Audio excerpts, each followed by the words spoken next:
Assalamu alaykum gaderli leşler.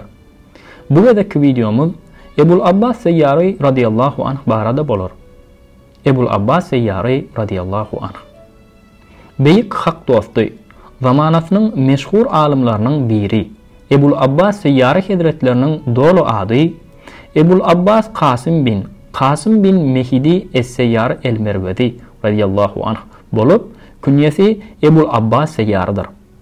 Ol Hicri 262-nji ýylda, ýani miladi 875-876-njy ýyllar aralygynda Horasanyň Merv şäherinde dogurulýar.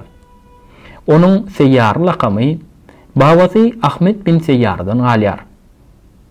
Ebul Abbas Seyyar Hazretleri beýik alim Ebu Bekir Wasytynyň iň görnükli talibidir.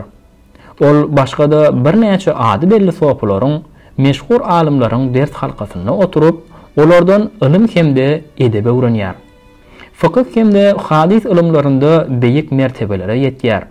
Ol özüniň gözel ahlagy, görkeden nice keramatları bilen halk arasynda uly awraýa eýe bolýar.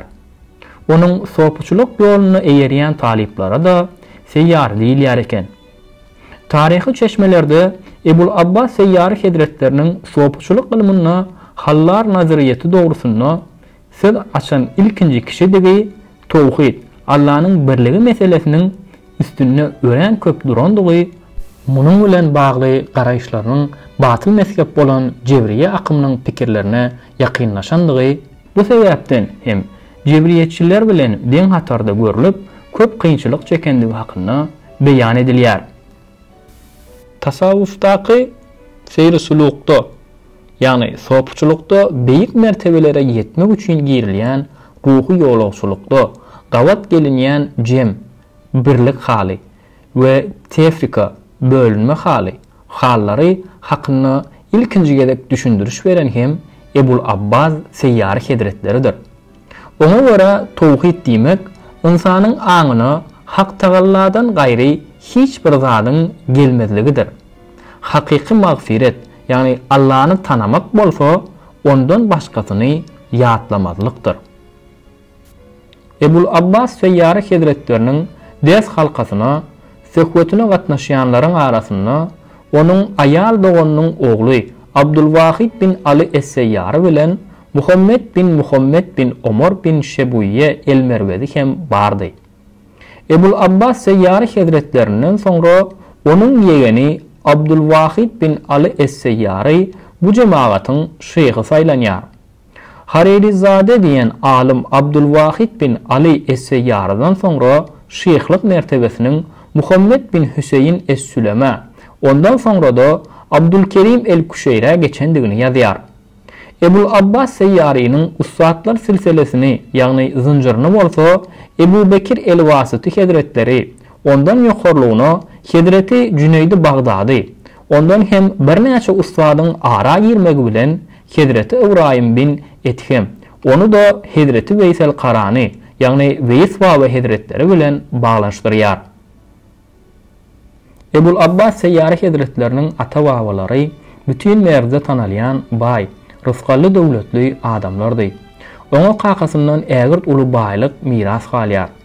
Ebul Abbas Seyyari Hazretleri bu baýlygy tutuşlugyna berip, Hazreti Peygamberimiziň sallallahu aleyhi ve sellem mübarek sakaly şeriflerinden 2 taryny satyn alýar. Hak Tagalla bu sakaly şerifleriň hormatyna onuň tawbasyny kabul edýär. Ebul Abbas Seyyari Hazretleri baqiyede göç eýlen wagty talipleri onuň wesiýetini berja edip, Peygamberimiziň sakaly şeriflerini onuň agzyna saldylar. Käbir çeşmeler onuň Hicri 342-nji ýylda, ýagny miladi 953-954-nji ýyllar aralygy, bir näçesi bolsa Hicri 344-nji ýylda, ýagny 955-956-njy ýyllar aralygynda merde aradan çykandygyny ýazýarlar. Tarihi ýazgylarda onuň mübarek guburunyň merdedigi, bu ýeriň ören gelimli gidimli ziyaretkana öwrülenligi, bu mekanda edilen dilek doganlaryň köplenç kabul bolýanlygy hakynda beýan edilýär. Häzirki günde onuň guburu Mara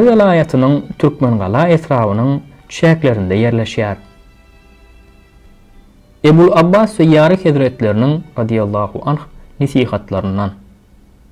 Bir kişi durmuşunu dinine ihlas bilen yapışıp, onun emirlerini berja etmekde nähili tutan yerli bolsa, dininin gadaganlıklarından hem näçe gaça dursa, ahirette Sırat köprüsünden geçen vakti, Sırat köprüsü onun dünyadaki dinine bolan ihlasını göre giň, rahat, ýakty bolar.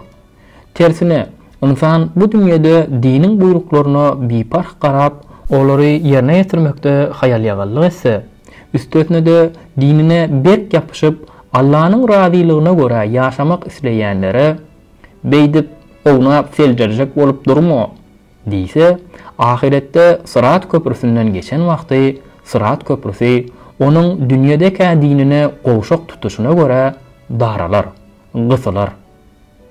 Bir gün Ebul Abbas Seyyari Hazretleri radiyallahu anh hoz almak üçin dükana girýär. Onu gören dükanjy satyjysyna hozun gowusundan saýlap çek diýär. Muny eşiden beyik veli ondan hemme kişäde şeý dip satýaňyzmy? Kim bolsa bolsun, hozy saýlap çekýäňizmi? diýip soraýar. Dükançy ona, "Ýok, men muny sizin ilmiňiziň hormaty üçin etdim" diýär. Şonu Ebul Abbas Seyyari Hazretleri radiyallahu anh, "Men ilmiň mertebesini iki dürli hozun arasyndaky tapawuda çalışmaryn" diýip, hoz almakdan yüz öwrüp dükandan çykyp gaýdýar.